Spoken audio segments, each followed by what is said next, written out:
Welcome to Guerrilla Radio, recorded February 25th, 2023. Well, last weekend saw mass anti-war demonstrations around the United States and Europe. In Washington, D.C., Rage Against the War Machine manifested in the very heart, if not the soul of the nation, with speakers and activists from a variety of pursuits and political persuasions agreeing to forego their disagreements on other issues for the moment to focus on the rolling disaster that is the global war machine. Jeremy Kuzmarov is a journalist and author who also serves as managing editor at Covert Action magazine, and he was there too. Jeremy Kuzmarov and Dispatch from D.C. in the first half. And on February 9th, the train derailed outside East Palestine, Ohio. The toxic cargo, purposefully ignited in a disastrously ill-advised attempt at environmental remediation after the fact. David Rovics' new song East Palestine is a modern ballad of an old American story of the venality and base corruption culminating in that Ohio catastrophe. David's recent article, too, Communications for Indie Musicians, Then and Now, is a reflection not only on his quarter-century making a living as a touring musician, but of living and working in our mediated times. David Rovics on Killing the Messenger in these end days of media in the second half. But first, Jeremy Kuzmarov and Raging for Peace in America.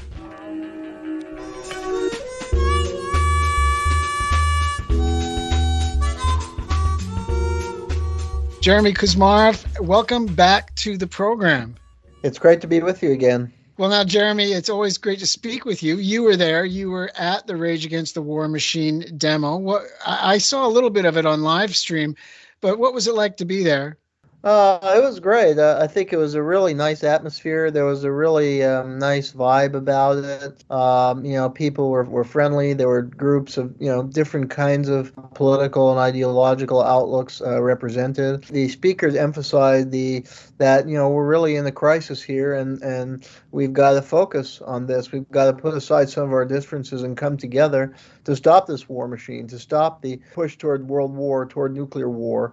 And it's almost trivial. You can argue about race issues or women's rights issues, LGBTQ or, taxation, but which is kind of normal give and take of politics. But this is really a major crisis. And I think Jimmy Dore had one of the best lines. He said, if your house is on fire, you're not going to quiz the fireman about his views on, transgender rights. Because, sometimes they, invoke these issues. They're kind of side issues to facilitate divisions. And Dore also made the point, Dore is a comedian. He's a really sharp guy, really funny and really sharp in his political analysis. And, he said they want you to hate your neighbor. That's a trick of the oligarchy. And really, we have a lot more in common with each other. And they bring in these issues that are designed to inflame people. It divides people kind of almost artificially. And that was his point. Now, we've got to come together. We're facing a crisis of democracy in the United States and a government that's just gone off the rail. They're provoking war with Russia and China at the same time, two major nuclear armed powers, and a potential nuclear war. And another excellent line by Tulsi Gabbard, who was a speaker, and she said, people at this demonstration are united by one thing. We value human life, and we want to see it go on. We don't want to see people killed senselessly, and that's what's going on right now. And we've got to build as wide a coalition as possible to stop that insanity, these insane leaders, and really the terrorist government. What Seymour Hersh revealed, they're blowing up a pipeline in an overt act of war, and these are terrorists who have to be stopped. I think in the Vietnam era, there were similar efforts. People of different persuasion came together to oppose a criminal war in Vietnam. The Occupy Wall Street rally brought people with a lot of, they were the same diagnosis, I think, in the Occupy movement about the 1% and predatory nature of Wall Street, but there were different ideas about how to confront the problems. I think, that's what politics is, messy. Sometimes, you have to forge coalitions with others to build as effective movement as possible when you're fighting for a certain goal. In this case, rein in the warfare state and cease to drive toward World War III. And that really is a major and should be of utmost importance for almost everybody to join in this movement. And, this was, I think, the beginning of a large movement. Nick Brandon was one of the organizers. He's the head of the People's Party. And he said this was the largest anti-war rally since the Iraq War broke out 20 years ago. and it's much needed. And a lot of people, yeah, are waking up because we've seen the last in those 20 years, we've seen a lot of wars and killing, but they've been these far off wars like in Libya and Syria, involving small numbers of U.S.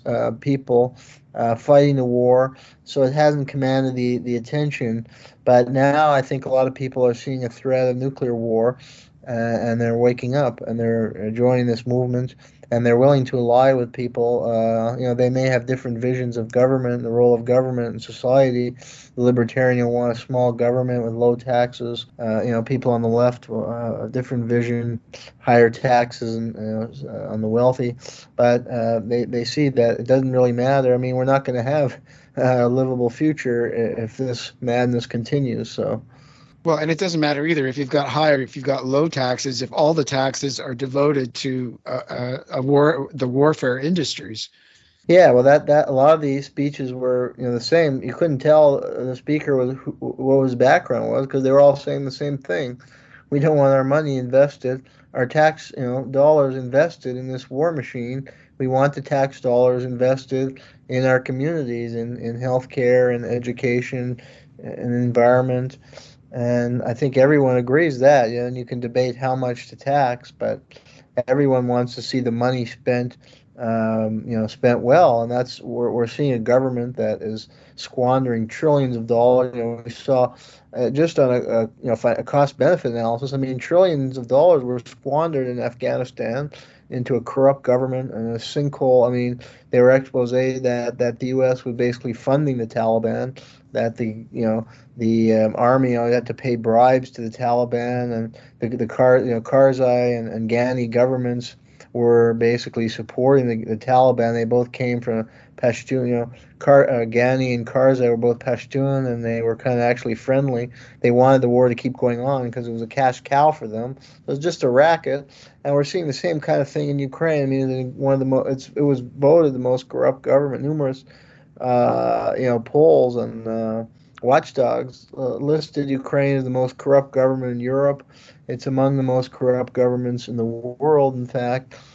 So American, I think, could spend their taxpayer better than funneling that money into a sinkhole. I mean, it's known that money will just prolong the war. I mean, Russia's a much bigger country than Ukraine, and eventually will prevail in any conflict by putting that money in all those weapons. You're just prolonging the war, prolonging the death and agony of the people. And what's the use of that? It's blocking any possible negotiation. So there's nothing positive when it comes to the racket of the war machine. When you say all this money, the $1 trillion in Afghanistan, for example, it wasn't exactly frittered because somebody made those $1 trillion. That money went somewhere, and most of it went to companies within the United States, not in Afghanistan. And Julian Assange and I'll risk bastardizing his quote, but he said that this is a laundry. The Afghan war was a laundry, a cycling operation to take money out of the pockets of the U.S. taxpayers and their allies too, and cycle it through the military-industrial complex, essentially. Yeah, absolutely. And that money, is being stolen from the American people. And you wonder why many would become a libertarian. They don't want to pay any tax at all to a government that squandered every last penny, that enriches these predatory capitalist profiteers who would profit off the misery and death and suffering of people in foreign land like Afghanistan and Ukraine. And they used to call them merchants of death. And I would hope to see more protests against these parasites, as Chris Hedges had a very powerful speech at the rally, and he referred to them as parasites as well as the leaders. And he referenced the decaying empire, and this is the utter corruption and soullessness and lack of humanity of those who profit off these criminal interventions. It used to be called war profiteering as well, and was criminal during the Second War period, where people found to be gouging the government because of the wartime needs. They could be held criminally responsible. And that goes on today quite often. And in fact, there's very limited oversight. There have been exposés how the Pentagon has lost track of trillions of dollars in money, and how these companies like General Dynamics and Raytheon and Lockheed overbill the government. So it's just pure highway robbery. And I'm glad to see at least the beginning of a pushback with this. Hopefully, this movement will grow. Yeah, well, you finish your article on your reflections of being there, left and right joined together to rage against Ukraine war on its 1 year anniversary, by saying that potentially this event could mark the beginning of a revived anti-war movement that affects real political change. Well, yeah, Nick Brown has said that this was the biggest, and I don't know if this is correct or not. I sort of hope it isn't, but that this was the biggest manifestation since the Iraq War. And people old enough may remember February 15th of 2003, before the bombs started dropping in the second Desert Storm operation against that country. The hundreds of thousands, millions of people that came out into the streets in world capitals around the globe to demonstrate against that war. Through the streaming services that I was watching the event, I couldn't really get an idea. I didn't see any big long shots. What kind of attendance did it have in DC? It was fairly sizable. There were people estimating a few thousand. It's impossible for me to estimate with any precision. It was, a significant number. It wasn't like Iraq. I was present 2003. I was living in Boston, Massachusetts, and I was a graduate student, and we had a student walkout. We had a small rally on the campus. Although, many of the professors hid in their offices and were actually supporting the war, contrary to the myth. The radical leftist professor. There were a small number of professors who were part of this event. They tended to be in English, and there was one guy in the physics department. I rode the train with him. We met with students from Harvard and other schools and joined a huge rally in downtown Boston that shut down the city for the day. Yeah, it was, I don't know the number, but it was tens of thousands of people. And all the businessmen, we marched down the business center. They were all waving. They were against the war. So, yeah, that was massive. This was not nearly that level, but it was significant. It wasn't just a small, it was definitely above 1,000 people. Well, and you mentioned some of the political actors that came out, Ron Paul and Dennis Kucinich, Tulsi Gabbard. Some of these people are substantial in their fields, if not in the mainstream of American political discourse. Exactly. Yeah, they made it pretty far. They're former congressmen, presidential candidates. I mean, they speak very well. Tulsi Gabbard, I think, is a very eloquent speaker. And as I said, she had good word. She said that, again, people were united, that they want to live, they want to see life flourish.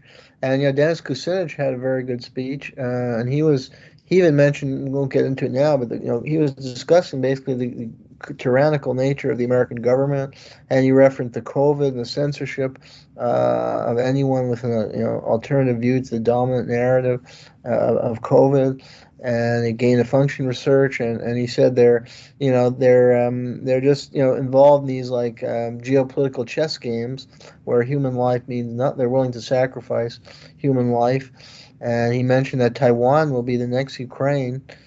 And he called for regeneration in the country, and he basically called for regime change. Actually, when I attended about years ago, one of the keynote speakers at the Boston rally I attended against Iraq War was Howard Zinn, the late historian, who's been a professor at Boston University and author of People's History of the United States. And I remember he called for regime change at home, the Bush administration, and everybody was cheering. And Kucinich basically said, we need to replace this government. It's gone way off the rails, and it threatened to destroy the entire country. And it's increasingly tyrannical. And he was basically calling for regime change. So Chris Hedges called for massive civil disobedience against this war machine. So these were some of the demand, what people are saying. But I think we've gotten to that point where it's so bad that this can't go on, or that we are self-destructing. Well, if you've just tuned in, you're listening to Guerrilla Radio. I'm speaking today with Jeremy Kuzmarov. Jeremy is a journalist and author, and he's also the managing editor at covertactionmagazine.com, who, as it happens, Jeremy, you're in the middle of your winter fundraising campaign. Do you want to talk a little bit about that? Yes, well, we do have a webinar if you're free on Monday night at 7 p.m. Eastern Time. We have a webinar on this topic on the military industrial complex, and we have four great speakers. You can go on www.covertactionmagazine.com, and you can also see the array of articles we put out. And any donation would be much appreciated because we're trying, to crack through the disinformation and propaganda. And I think that's one thing that's holding back the growth of a real strong and effective mass movement against war and for social transformation, is that the media stronghold has really brainwashed so many in the public into believing the U.S. government narrative about whether it's COVID, about the war in Ukraine, and Zelensky, is presented as Winston Churchill, and some kind of great Democrat standing up to Putin's authoritarianism, when it's Zelensky's government that banned 13 parties and that have been carrying out Phoenix-style operations to round up dissidents and jail them, and in many cases assassinate them, and then carrying out international terrorism like the car bomb attack that killed the daughter of Alexander Dugin, a Russian philosopher. Daughter was murdered through a car bomb attack. So that's emblematic of the kind of terrorist government somehow he's magically transformed this great Democrat through the media propaganda. So, we're trying to tell the truth and to do good research on these topics and challenge the misinformation. So if you can support us, spread the word about us, support us financially, even with a small donation, I think you're serving a good cause, an urgent one, which is to better inform the American public. Because I think also, we've seen a lot of people, like young people, they're mad, they see there's corruption, but they lack direction. A lot of the protests we saw in the last few years have centered on like issues like police brutality, and like they're trying to bring down monuments of historical figures, but that's kind of like that's not helping people who are suffering from economic hardship. And I mean, police brutality is an important issue, but this movement really has to broaden. I mean, again, we're facing a very serious crisis where we could be on the threat of World War III and nuclear war breaking out, and we're spending nearly the military budget that they passed was close to $1 trillion. When there's deterioration of quality of life indicators, when the education system is grossly underfunded, the transportation system, the healthcare system. So we need a movement to fundamentally, transform the system, but we need people who are better informed about what's going on. So we feel we have a vital niche to play, and our magazine focuses a lot on foreign policy and exposing covert operation and manipulation by the CIA and deep state. And there's no other publication that does that. Well, and if you want to take part in the teach-in, the webinar is February 27th, 7 p.m. Eastern Time. How the war industry shapes U.S. foreign policy. Go to covertactionmagazine.com, and you can find out how to register to be a part of that. When you're talking about Zelensky, yeah, his appearance at the Parliament in the United Kingdom, the BBC was gushing about that appearance, and as you said, depicting him as the great Democrat and comparing him to the godlike figure of Winston Churchill, if godlike at least for the British. Zelensky, again, as I outlined, he's banned 13 opposition parties. He's carried out terrorist acts. He overtly provoked a war with the Russians. And he's supporting neo-Nazi groups, and they commit egregious war crimes and atrocities. So he's had a horrible record in just a few years. People in the United States, Canada, Britain, I guess, are beneficiary of the British Empire and the plunder of third world countries. So they just kind of shut out all the bad associated with those empires and revere the key architects of those empires, even though they have really bloody, blood-stained hands, and that's kind of sad. Well, when you mentioned the $1 trillion that went into Afghanistan over the 20 years that of overt American involvement there, they haven't reached that nearly that much money in Ukraine so far, but they're on a blistering pace. And in fact, I saw a factoid today that maybe you can tell me if this is correct or not, that American military spending and aid to Ukraine has already exceeded the entire annual budget of Russia's military expense. Does that sound right to you? I read that somewhere. Yeah, I think that's correct. Yeah, it's just an obscene amount of money, and I mean, it's almost unique in history that one country is so dependent on outsiders and receives so much. And to what end? I mean, how long? Ukraine, from some estimates, has lost. I don't know how many, but they've lost at least, I think, estimates upward of 200,000 Ukrainians have died. I mean, where are they going to get? And apparently, they're now enlisting. From some reports I read, they may be enlisting child soldiers to fight, and they're going to run out of manpower. I mean, they're going to run out of able adult males who can fight. So, to what end is this weaponry going? I mean, there was the Minsk agreements. This conflict could have easily been prevented, and there was an easy solution that Russia had supported many times over. And that would be in the interest of the Ukrainian population to sign the Minsk agreements. And I mean, Ukraine is Russia's neighbor. So it's really in the Ukrainian interest to have good relations with Russia. And the Minsk agreements, they wouldn't have lost any territory. Now they're going to lose territory. Already they've lost a lot of territory. So Ukraine has gained nothing from this war except the immiseration of its people and death. Entire generations are being wiped out. So, I mean, I think Zelensky is surely the worst leader in Ukrainian history. He sold his own people out for his own fame in the West. I've never seen such a the term somebody who would sell out his own people like that is really very rare, even in the annals of history, who would invoke the destruction of his own people just so he could be on the cover of GQ magazine or something. And what he's doing is he's deindustrializing the Ukrainian economy and turning it over to Western corporations. And he's passed all these regressive labor laws.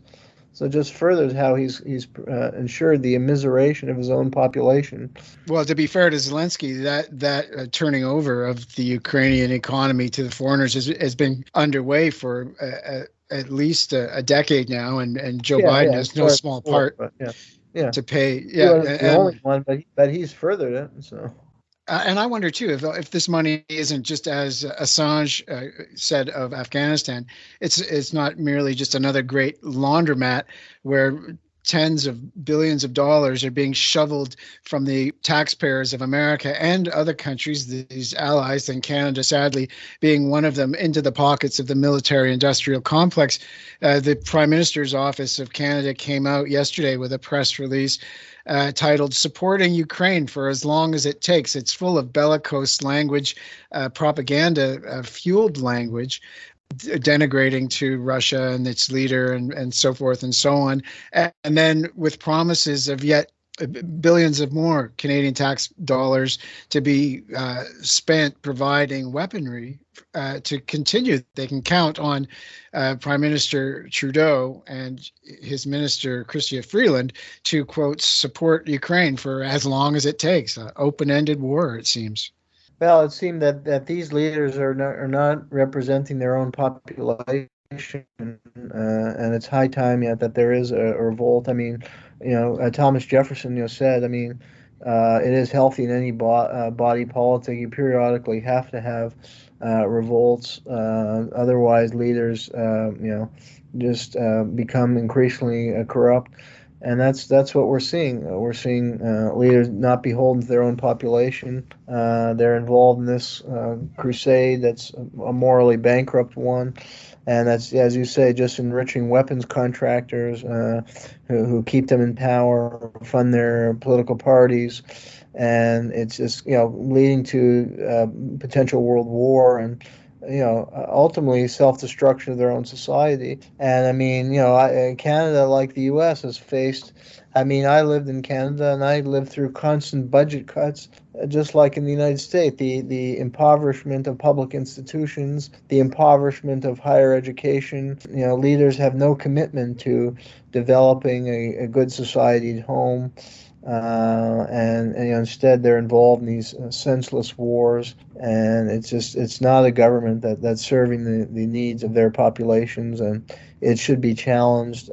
It's approaching a revolutionary hour, I think, in the U.S. and Canada. And as the economy deteriorate more and more, I think we'll be involved. Unfortunately, that movement can become very nihilistic and destructive. That we're seeing that in the United States with the growth of the far right and these Proud Boys, because people are angry at the government, but they don't have a good direction. The progressive movements are not organizing them effectively, and so you have this danger of fascism in the United States and other Western countries too. Well, it's Jeremy Kuzmarov. The website is covertactionmagazine.com. Jeremy is the author of 4 books on U.S. foreign policy, including Obama's Unending Wars and The Russians Are Coming Again, with John Marciano, written way back in 2018. It seems like another age. Before we go, Jeremy, can you reiterate the webinar, please? It's a webinar on the military-industrial complex, and we invite debate and discussion, and we'll have 4 speakers. Yeah, I'll be one of the speakers. Another is William Astor, who's a former Air Force veteran, who writes for TomDispatch.com, and Joan Roloffs, who published a book called The $1 Trillion Silencer, which is a really important study, which shows how the reach of the military is so deep in American society, and how they very strategically place military bases in almost all the states in the United States, and in remote rural areas, so they become kind of lifeblood of the economy in a particular region, and that basically is a way to block dissent against it, because so many people's livelihood ultimately depend on it. And they're very active in charitable works, and they spend a lot on advertising, so they create this positive image of the military. So she goes into those kind of things in her study, which I would highly recommend, and she'll be there. And the 4th speaker is a guy named Christian Sorensen, who wrote a book called Understanding the War Industry. And both those books are published by Clarity Press, which is a very avant-garde publisher that publishes many important books critiquing and exposing the truth behind U.S. foreign policy, and presenting a critical perspective on world affairs. So check out their website, Clarity Press. And these are 2 good books published by them, The $1 Trillion Silencer and Christian Sorensen's book, Understanding the War Industry, which is all about what we're talking about. And he really goes in depth about this industry, and how it has evolved, and some of the key players. And I learned a lot from reading the book, and you can as well. Yeah, you're right. Clarity Press, I've had a number of their authors on this show in the past. Again, it's How the War Industry Shapes U.S. Foreign Policy, February 27th, 7 p.m. Eastern. Go to covertactionmagazine.com to find out how to register for that. Thanks a lot, Jeremy, for coming on again, eh? Thanks for having me. Anytime. My pleasure. Well, and I want everyone else to stick around. David Rovics is coming straight up in the second half. When nothing is as it's presented. It's a bit like discovering that your favourite uncle that's taken you for walks in the park, that he's really a serial abuser. You need a different source. Guerrilla Radio, a century of news every Thursday and Saturday.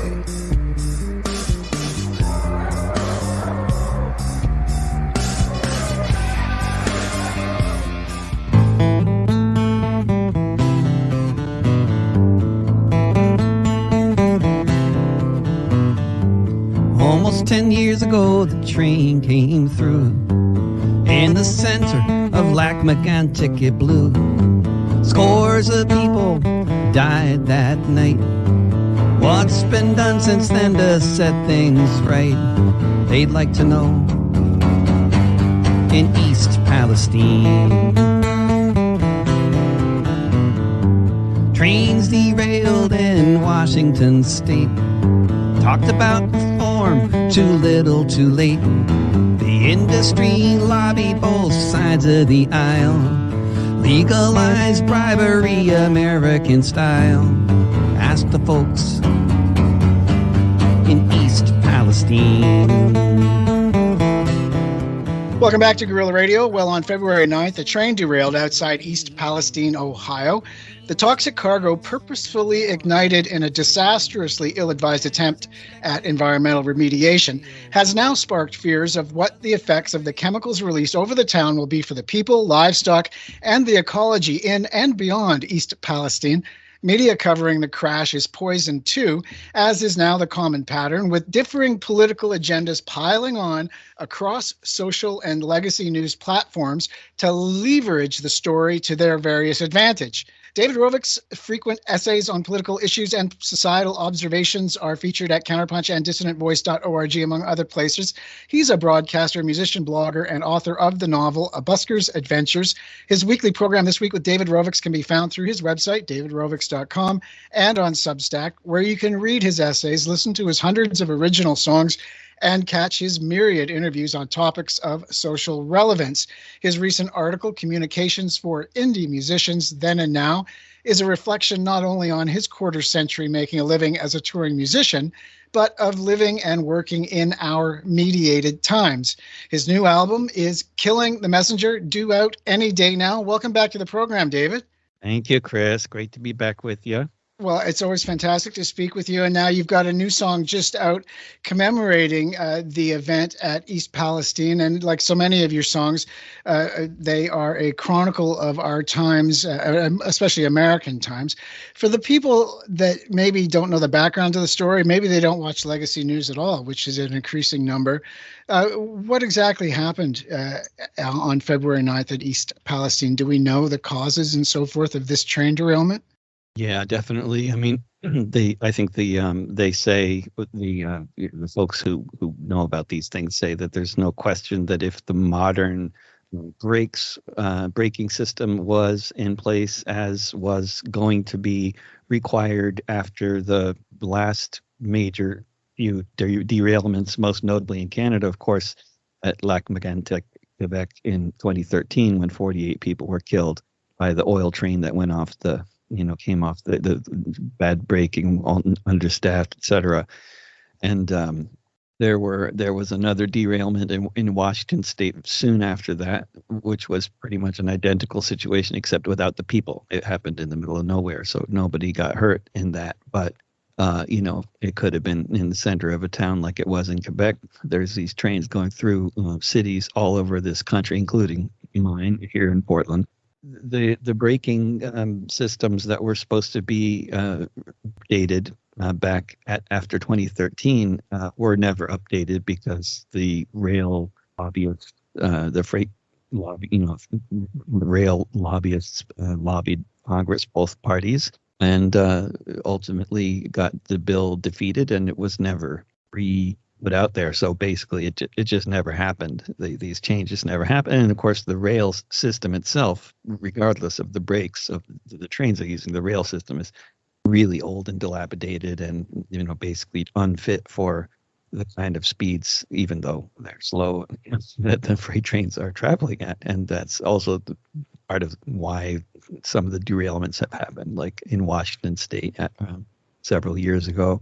This train in East Palestine was apparently traveling on track that was basically hadn't been updated much since the 1860s. I'm ashamed to say I don't know what the Canadian situation is regarding the rail system here. I know that there's loads of derailments going on, that the infrastructure here is aged.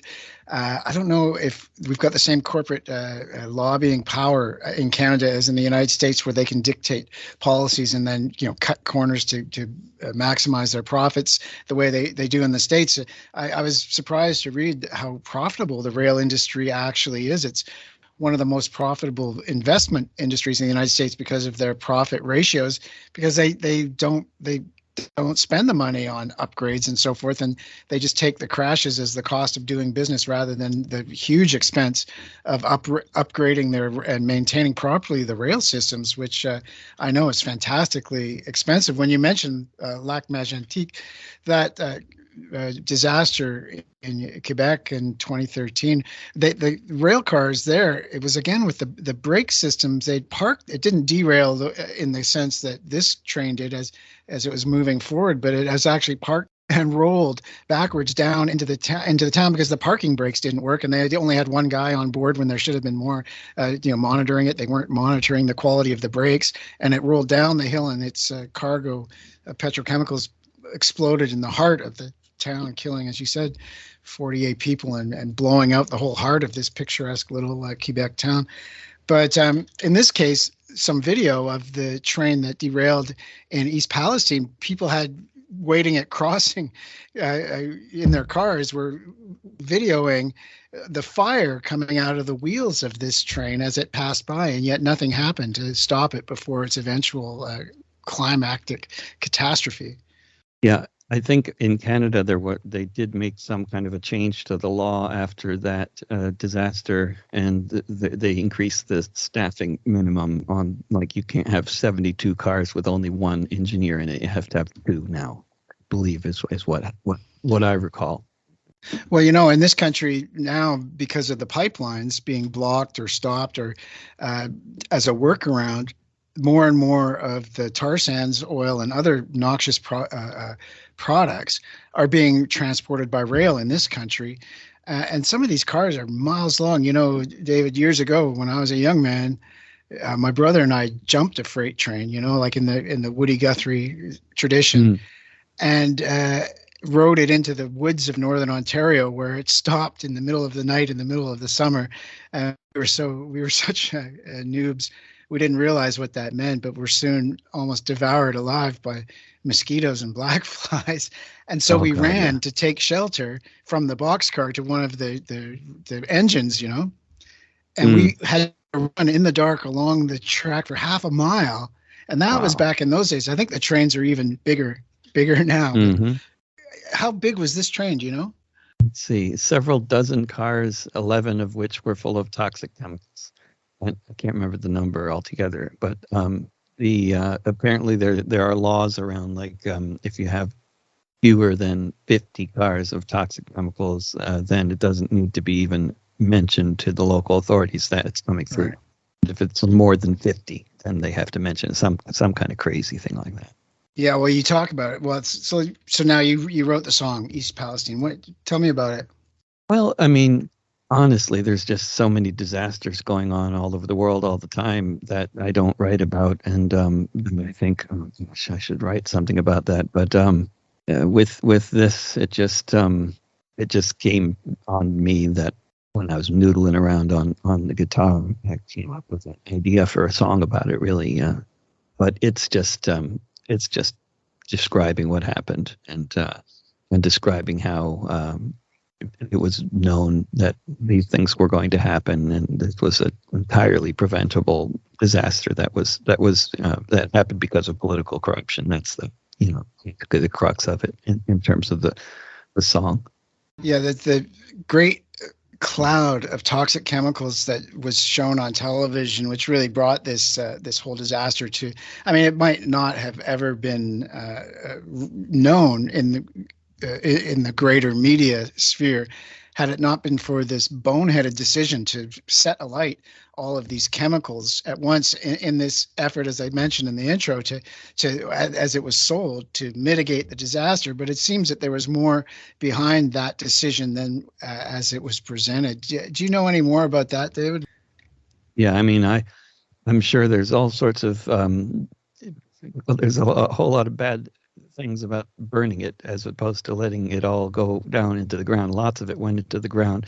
But there's two creeks that passed through the town. Both of them were completely poisoned. Thousands of fish died. Other pets have died, and people have been made sick. And definitely, but as far as I know, the burning of the tanks but they didn't burn all the tanks of toxic chemicals. They only burned, as far as I read, 2 of them or something like that.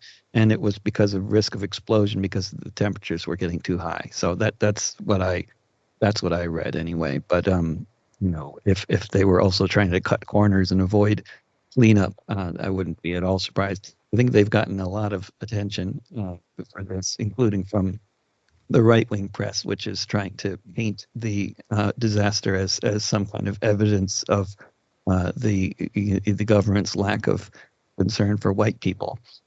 And so, I think that now the federal government is getting more involved than they otherwise would have been because of all that right-wing press coverage. And what unfortunately I think you're not going to hear too much from either the liberal press or the right-wing press is that our government is corrupt and doesn't care about the working class generally, because the working class doesn't bribe them to do things like not impose regulation on the railways, and this is harmful to everybody, especially anybody living near freight lines, which certainly includes a heck of a lot of white people as well as black people and brown people and native people and all kinds of people who are poor, which is where you tend to be when you, people next to the freight yards are often not the folks in the mansions.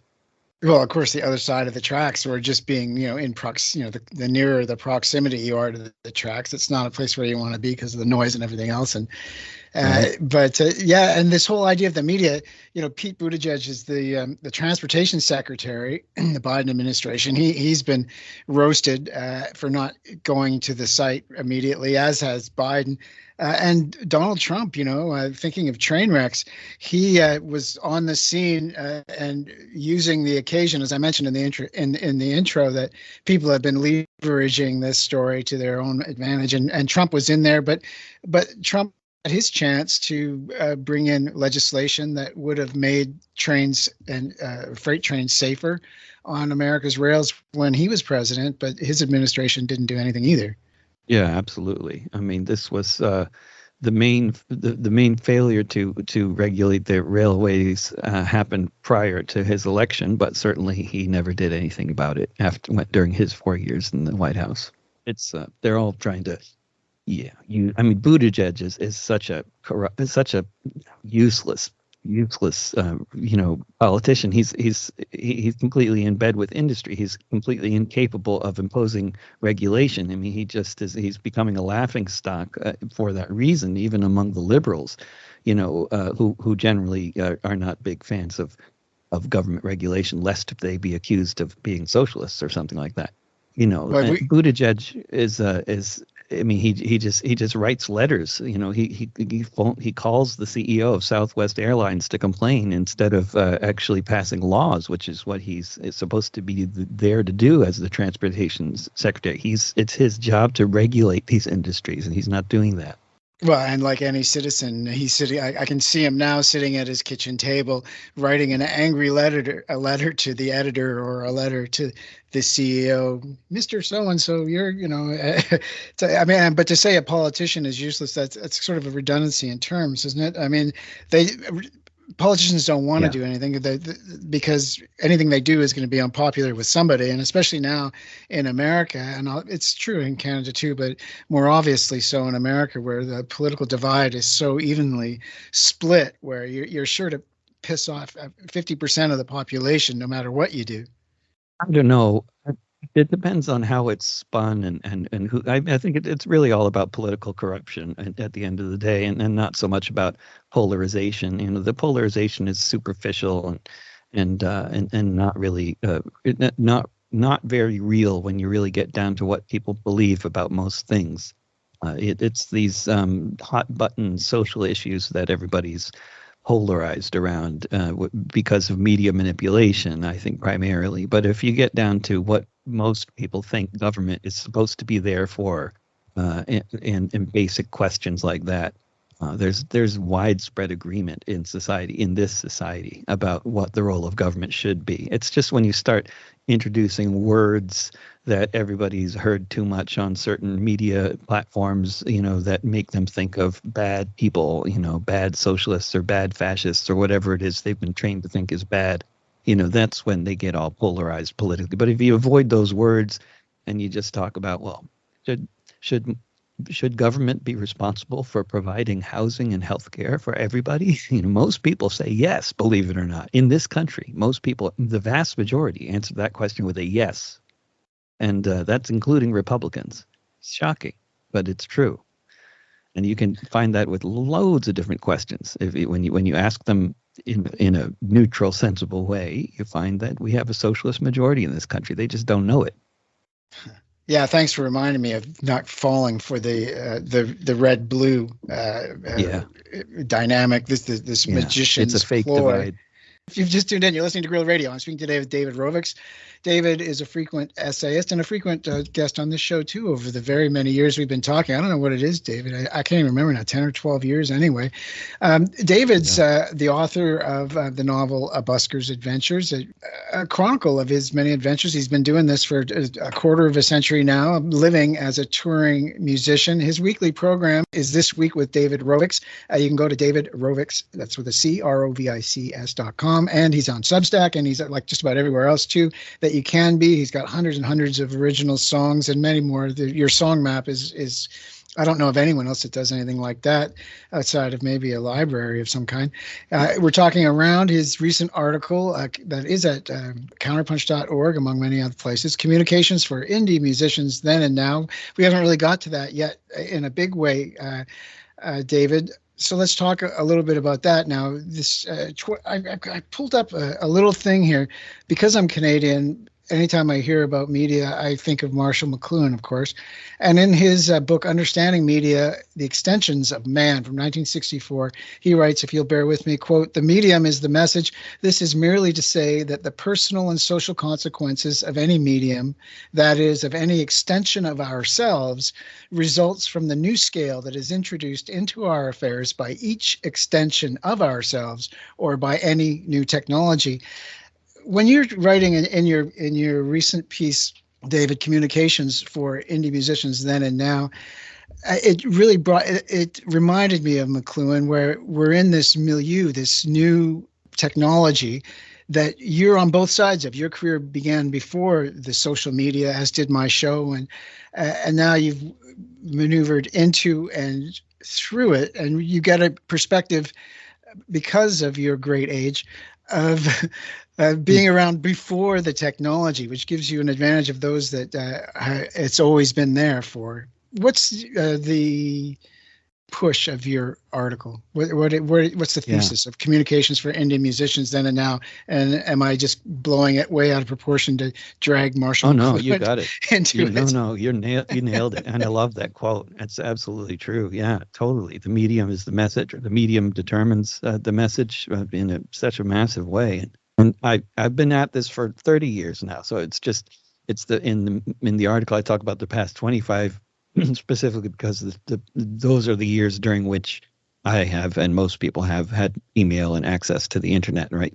So of course we all know lots of geeks who were doing the internet as far back as the 80s or before then, but the vast majority of society, including myself, didn't start using the internet in any, significant way until like 1997 or so. And that was, it's basically been 25 years of the internet and 17 years of domination of the internet and of our communications by corporate social media platforms. Like it or not, that's the reality. And these different periods, pre-internet and post-internet, but pre-social media and post-social media, have had massively different aspects to them in terms of how we communicate and how we understand the world and how we also make a living. And which I mean, for anybody like a journalist or a musician or an artist, you use these kinds of means of communication as a sort of a freelance, DIY or sole proprietor or whatever. You use these forms of communication to promote your work. I mean, that's the essential use of communication, other than just to be human and communicate with other humans, is to, it's part of your work. That's how you sell paintings or get gigs performing or sell your services as a journalist or whatever it is you're doing. So certainly for anybody remotely related to what we today call content creation, the internet has been massive, and corporate social media has been massive, and it's been massive mostly in negative way, overwhelmingly negative, in terms of, I basically break it down into the different uses of communication for artists specifically, and for musicians, traveling musicians specifically, myself, and specifically, and what the different uses of the internet are for communicating with people, and how we did it before the internet and how we have done it since the internet. And I just kind of break it down, and basically some things are about as good as they used to be, and with some things there was a temporary advantage of the internet being around that was killed off later by corporate social media. And with other aspects, things have just clearly gotten worse. And specifically, some of those ways are, well, one way that's very well known for anybody familiar with the whole streaming reality is making a living, which has been devastating. But there's so much more than that. And one of them that I start with is receiving insults, because this is a phenomenon that just didn't used to happen in any kind of significant way. That may be different for really famous musicians or movie stars or whatever. I'm sure there's ways that they probably got inundated with negative feedback from society when you are at a certain level of fame. But I think you have to be really famous before you get to that point where that kind of thing might even happen. Because certainly for me, I was pretty much, I'd say, as well known in the late 90s as I have been at any time since then, for a variety of different reasons. And but still, at no point before social media did I get deluged with daily insults about my intelligence or my music or who I talk to on my YouTube channel or whatever it is people think they need to publicly denounce me for. That just didn't used to happen. You do right that, there was a time when I used to get insulting phone calls from some dedicated guy who didn't like me, and sometimes he'd call as often as daily. I mean, first of all, do you miss that guy? And secondly, has this one guy become maybe he was the prototype for the modern communication system that followed? Yeah, and who knows how many actual trolls are there on Reddit and Twitter, and how many of them are the same person? It's that guy. It's that same guy. It could be the same guy. I mean, you can tell that many of the accounts are the same person because of the way that they, either that or they're all listening to the same podcast or something, because they love to use exactly the same vocabulary, and they exhibit the same kinds of bizarre kind of macho behaviors, coming from people that are supposed to be leftists, which is always a bit odd when they start with this macho, it's sexist stuff. And I think, who are these people, and who are they even pretending to be? I'm not even sure who, if it's an agent pretending to be a leftist, they're getting it wrong, because the leftists are not supposed to make macho, sexist statements. That's not a leftist kind of thing to do generally. So then I wonder, who are these people? I don't even know who they're pretending to be.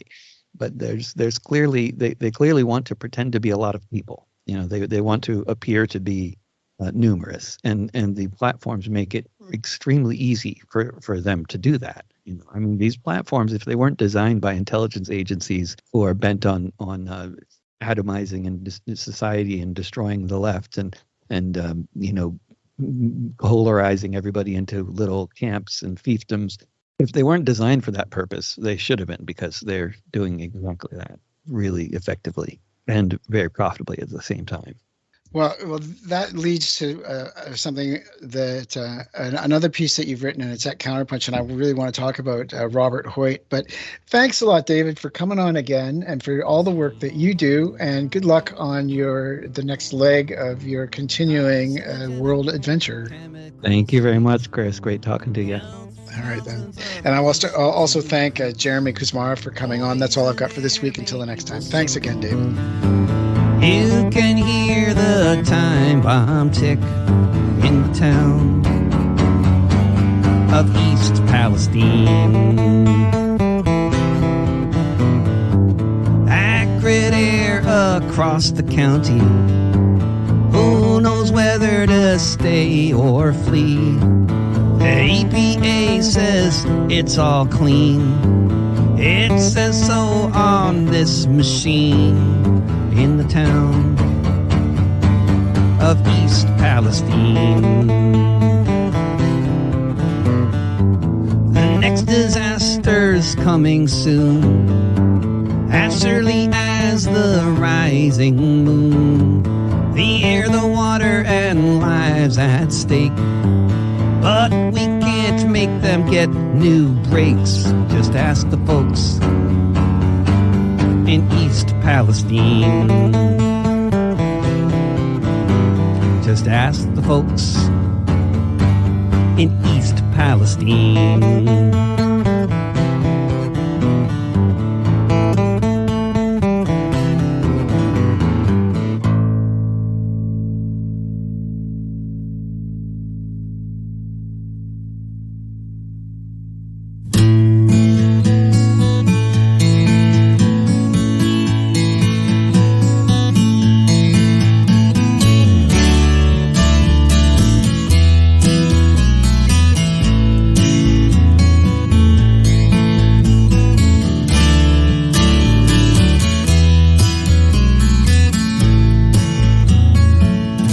There's a star in the night sky, just a tiny light.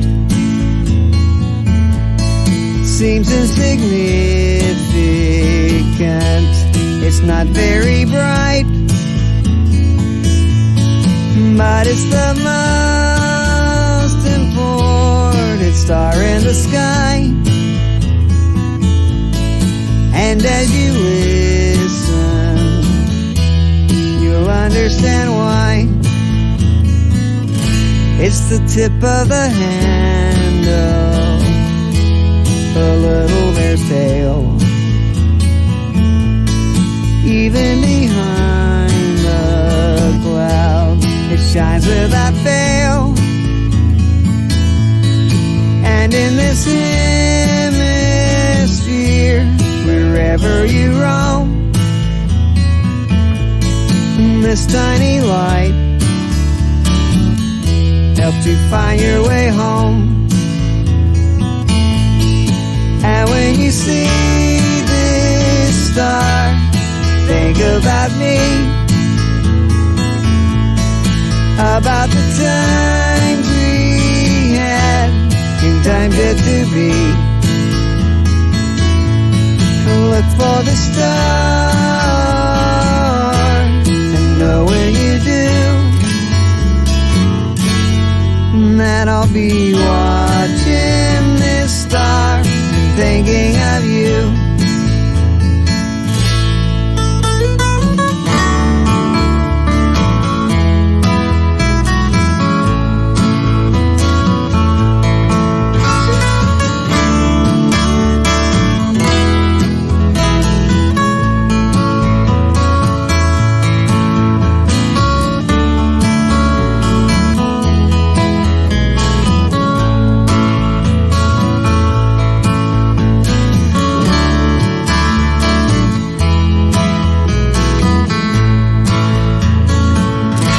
Take a picture and hold it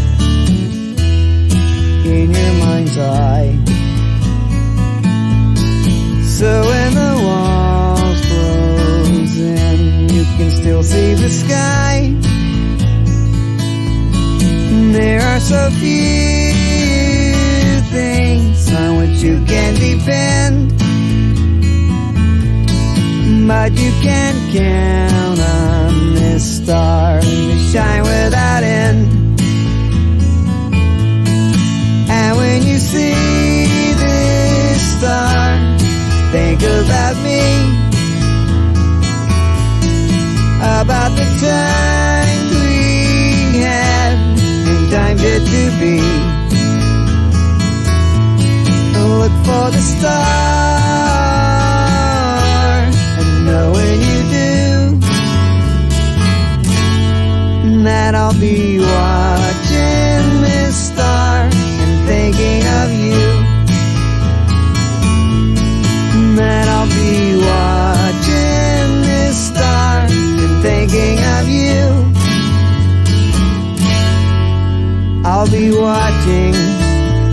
stars and thinking of you.